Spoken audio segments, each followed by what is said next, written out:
길거리 실랑이나 소소한 사건으로 경찰이 출동했을 때 경찰이 소동의 당사자에게 종종 이런 말을 하곤 합니다. 경찰서까지 임의동행 좀 해주시죠. 이 말을 듣는 순간 법리에 밝지 않은 일반인은 대부분 당황하기 마련입니다. 괜히 거부했다가 공무집행 방해가 되는 건 아닐지, 따라가지 않으면 바로 체포되는 건 아닐지 걱정부터 앞서게 됩니다.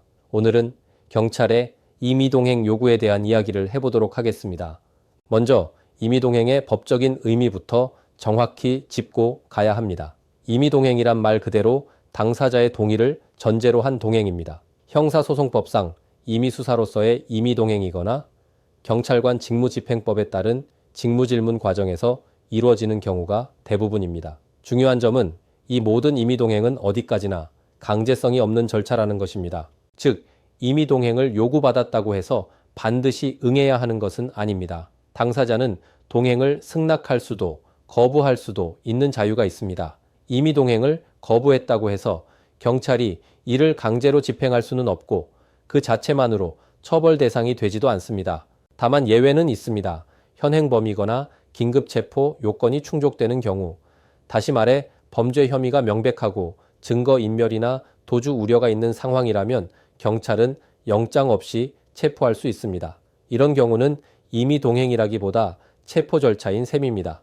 또 하나 많은 분들이 오해하는 부분이 있습니다. 임의동행에 응하면 경찰서에 오래 붙잡혀 있어야 하는 것 아니냐는 걱정입니다. 경찰관 직무집행법은 임의동행의 경우라도 6시간을 초과해 머무르게 할 수 없도록 규정하고 있고 이 6시간 역시 구금이 아닙니다. 다시 말해 임의동행을 했더라도 본인이 원하면 언제든지 귀가 의사를 밝힐 수 있습니다. 그렇다면 실제로 어떤 실랑이 속에서 출동한 경찰이 정당한 절차 없이 임의동행을 강요한다면 어떻게 해야 할까요?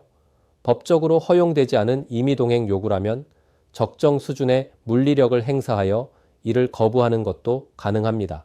오히려 적법한 절차 없이 신체의 자유를 제한하려 했다면 그 책임은 경찰 측에 있을 수 있습니다. 다만 현실적으로 현장에서의 대응은 매우 조심스러워야 하고 불필요한 오해를 키우지 않는 태도 역시 중요합니다. 결론적으로 경찰의 임의동행 요구는 무조건 따라야 하는 명령이 아닙니다. 하지만 상황에 따라 다른 법적 평가가 뒤따를 수 있기 때문에 본인이 처한 상황이 임의동행인지 체포 단계인지 정확히 구분하는 것이 중요합니다. 임의동행을 거부했다가 억울하게 공무집행방해 혐의에 연루되었거나 절차의 적법성이 의심되는 상황이라면 혼자 판단하지 말고 조속히 형사사건 경험이 있는 변호사의 조언을 구하는 것이 가장 안전한 선택이라는 점 꼭 기억하시기 바랍니다. 감사합니다.